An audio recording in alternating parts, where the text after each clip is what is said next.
welcome back to my channel, Modern Modiste. So I found this insulated curtain at my local thrift store, and I think it's time to give it a new life and turn it into a puffer vest. I'm going for the crop puffer vest look that I have pinned all over my Pinterest. To make the pattern for my puffer jacket, I just traced an oversized hoodie, and you want it to be oversized because you want space. You're going to be adding batting to, which is going to take away some of the space you're going to have in there. And also, you want your vest to be able to fit over a sweatshirt or a hoodie or a sweater comfortably and not be too tight. So an oversized hoodie like this one is perfect. The only thing is the shoulder line comes all the way down to here, and that's not going to look right to me on the vest. So I'm just going to mark where I'd like my shoulder to stop on my vest, and I'm going to go and trace out this hoodie. So with my hoodie folded in half and the hood tucked into the neck hole, I started tracing around my hoodie. If you are making a puffer jacket instead of a vest, be mindful that if you trace just to this point instead of all the way to the shoulder, and then you go and trace the sleeves will not match up with the armhole. So just make sure you actually trace it all the way down to the actual shoulder seam so it can line up, unless you know how to alter your sleeve so that it will fit into the new armhole that will be created when you shorten the shoulder. But I show you how I trace the sleeves too in a few of my videos. I'll link one here so you can see how I would trace the sleeve too if I was making a jacket with sleeves. But I'm making a vest, so I don't gotta worry about that. So let's finish making our pattern. I finished tracing around my hoodie, and since I'm making a crop puffer, I shortened the length to the length I wanted my vest to be, plus seam allowance. I added a 1/2 inch seam allowance, and then I cut this out. And now we have the back of our puffer vest. Here are the measurements of my puffer vest and how they compare to my body measurements. Now into drafting the front of my vest. I'm going to be adding an inseam pocket, so I'm going to make the front of my vest 2 separate pieces. I marked where I wanted my pocket to go, and I'm going to trace around my pattern from those marks. I'm going to close this side and add 1/2 inch seam allowance, and then add 1/2 inch seam allowance to this side as well. Then I'm going to go and trace around the other side of the front from the marks. And again, I'm going to close that and add my seam allowance and cut this out. Lastly, I drew myself a pocket, and I'm just going to make sure this pocket clears the edge or fits into this space here. Okay, now that I have my back and my front and my pocket all ready, I'm going to go and cut that out from my fabric.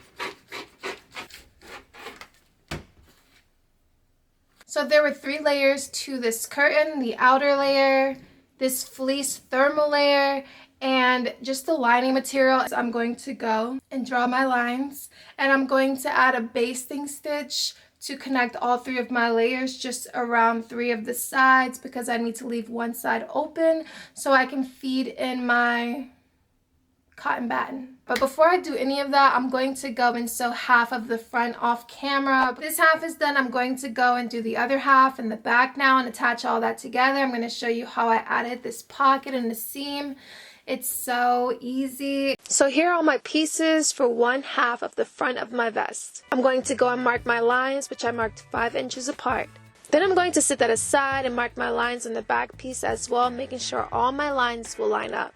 I'm going to go and sew a basting stitch around these edges and stitch across my lines, leaving one side open to feed in my polyfill.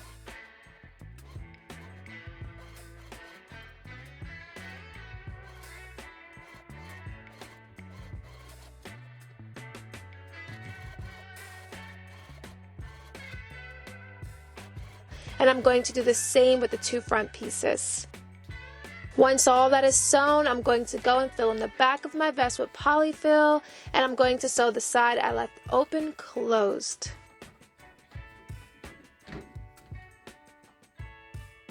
I went and sewed this back piece to the front side of my jacket I'd already sewn. Then I'm going to add polyfill into the 2 front pieces and sew the sides I left open on those pieces closed as well.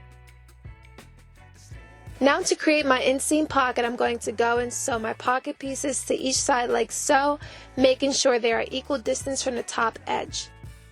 Now is the time to top stitch if you choose to. I chose not to. I'm going to place these together right sides facing and sew the two together. And that is how easy it is to do an inseam pocket. I love it. That's why this is my favorite kind of pocket to do now. I'm just going to go and sew the seam toward the center front, and then I'm going to go and sew this to the back of my vest. Okay, so I went to the store and I was looking for lining fabric to line my vest, but I didn't feel like any of those lining materials, they were matching up with what I had. So I just decided to go ahead and use the second curtain that came with that curtain from the thrift store. I wanted to use that for a different project, but you know what, it's okay. At the store, I went and picked up some cord stops. I don't know which one I'm going to use, probably these. But yeah, I have my cord stops. I already have some cord. I wish I could have got some cord in green, but my sewing and craft store does not have green elastic cord. So I'm just going to use the black. It's going to be on the inside of the jacket. Oops. I decided to take the shoulder in a little bit because when I tried on the vest, I just wasn't loving how far out the shoulder was, so I took it in a bit and I matched it on my pattern. So when I cut out the lining and sew it together, it's going to match up with my outer vest. So I went and sewed my lining together at the shoulders. For the fronts of my lining, I just cut the back of my pattern not on the fold and added 1/2 inch seam allowance at the center edge. I'm going to set that aside and measure the neckline of my vest. Then I'm going to cut 2 rectangles the length of the neckline by 4 inches. I'm going to sew a basting stitch along the top edge and bottom edge of each piece to attach all the layers together, and then sew these 2 rectangles together just along the top edge. I'm going to fill each of these sides with a little polyfill and pin this to the neckline of my vest right sides facing and sew this to my vest.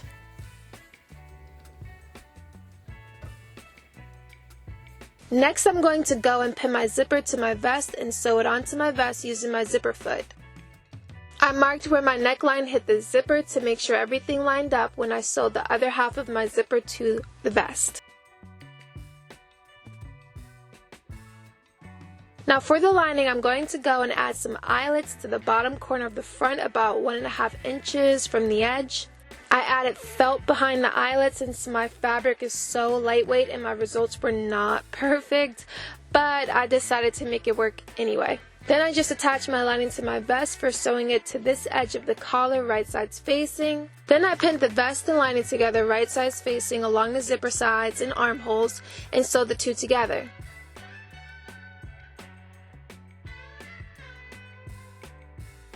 I turned it right side out and pinned the sides together like so.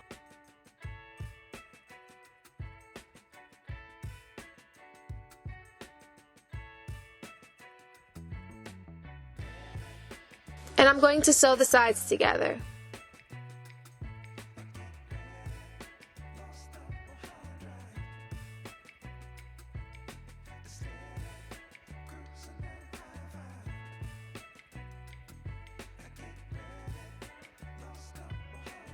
Before I sew the bottom edges together, I'm going to go and just add my elastic cord into my vest and through my eyelets, adding my elastic stops to each side. I tied the ends of my elastic together in a tight knot, trimmed the excess, and now I'm going to sandwich the vest into itself like this so that the bottom edges are lined up right sides facing. I'm going to sew these edges together, leaving an opening in the center to pull the vest right side out. Then I'm going to pull the vest right side out and hand sew this opening closed like so.